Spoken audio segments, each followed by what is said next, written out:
Lord, I trust you. Tired of watching others get engaged, tired of pretending she didn't desire companionship.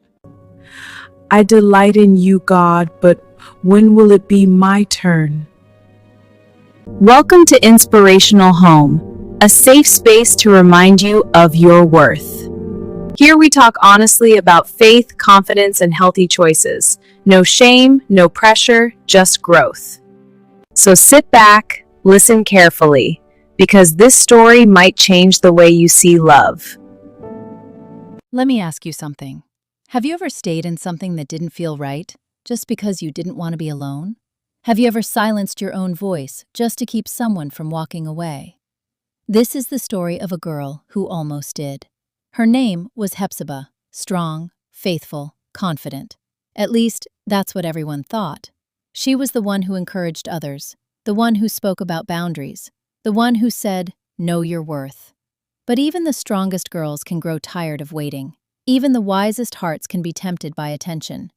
And sometimes, the most dangerous relationships don't start with pain.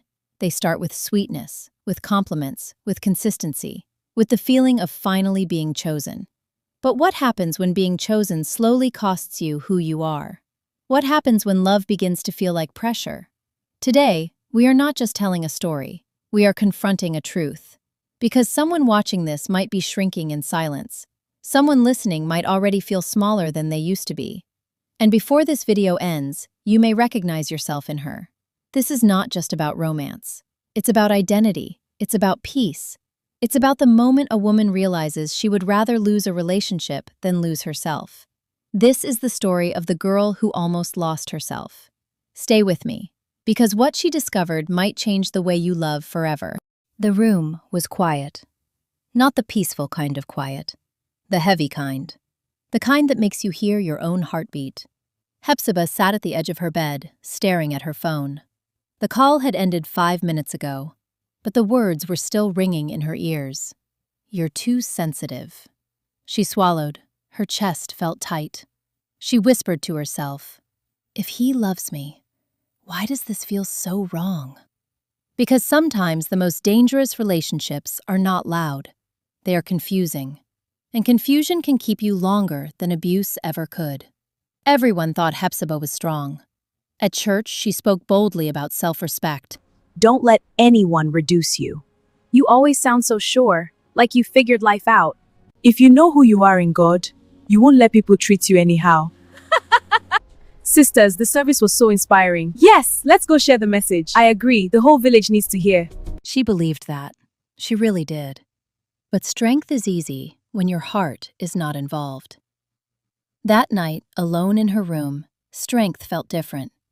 She knelt beside her bed. Lord, I trust you. Tired of watching others get engaged, tired of pretending she didn't desire companionship. Delight yourself in the Lord, and He will give you the desires of your heart. I delight in you, God, but when will it be my turn?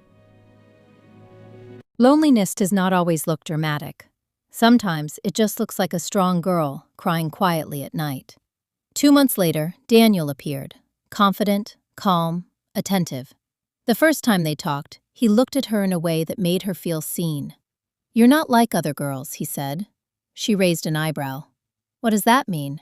"It means you have depth." Depth. That word entered her heart like a key.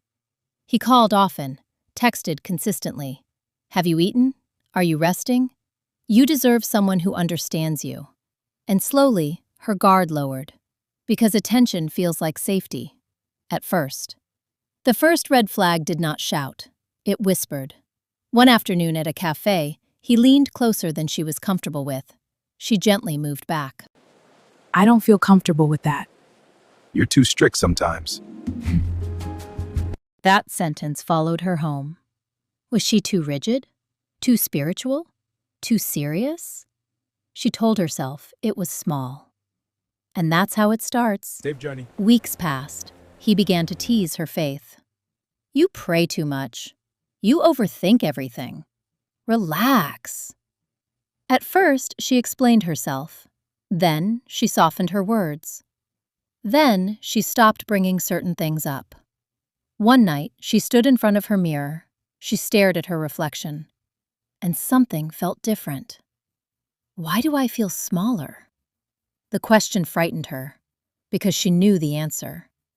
She was adjusting to keep him comfortable, and every adjustment was costing her something. One night, the conversation turned tense. "I didn't like how that made me feel," she said gently. "You're overreacting." "I'm not, you always do this. You make small things big." Her heart began to race.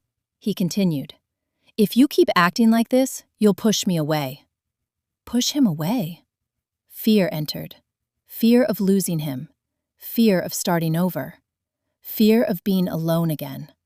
But then something deeper whispered, "For God has not given us a spirit of fear." She knew that verse, 2 Timothy 1:7. Power, love, a sound mind. But in that moment, fear was louder. The next week, he invited her out. She refused to go to his house, so they met at an eatery. He was smiling, talking softly. Then suddenly, he leaned in to kiss her. She turned her face quickly. You're too sensitive.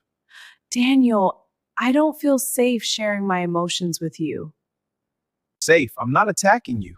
It just feels like my feelings don't matter. If you can't handle simple affection, maybe you're not ready for a relationship. Silence. Something inside her shifted. This was not love. This was pressure. And pressure is not peace. For God is not a God of confusion, but of peace. 1 Corinthians 14:33. She felt clarity for the first time. That night she cried, not because she lost him, but because she finally saw the truth. She prayed, "Lord, if I let go, I will be alone again." Silence. Then gently, in her spirit, "You are never alone." She wiped her tears. She had two choices: keep him and lose herself, or lose him and keep her peace. Loneliness is painful, but self-betrayal is worse. They met one last time. I don't think this is healthy for me. You're being dramatic. I need peace more than I need this relationship. You'll regret this. No, I won't. Her legs felt weak, but her heart felt lighter. Peace had returned, and peace is proof. Weeks passed. She missed the good morning texts, but she did not miss confusion. She missed the attention, but she did not miss shrinking. This story is so engaging. I know. Look at this illustration. It's beautiful. I love this. Do you miss him? Sometimes. Would you go back? No. Why? Because I almost lost myself. And that was the real danger. Not losing him, losing herself. The sun was setting, not as an ending, but as a reminder. Every painful choice, every lonely night, every moment she almost settled, led her here, stronger, wiser, whole. Hephzibah once thought losing him would break her, but losing herself would have destroyed her. She didn't lose love, she found clarity. She didn't lose a relationship, she gained herself. And sometimes, that is the greater miracle. If you are watching this, and you feel small in your relationship, if you are shrinking to be loved, if peace has left your heart, listen carefully. Love should not confuse you. Love should not pressure you. Love should not make you afraid. Guard your heart, because everything flows from it. Your future, your confidence, your faith. Choose peace. Choose wisdom. Choose what honors your worth.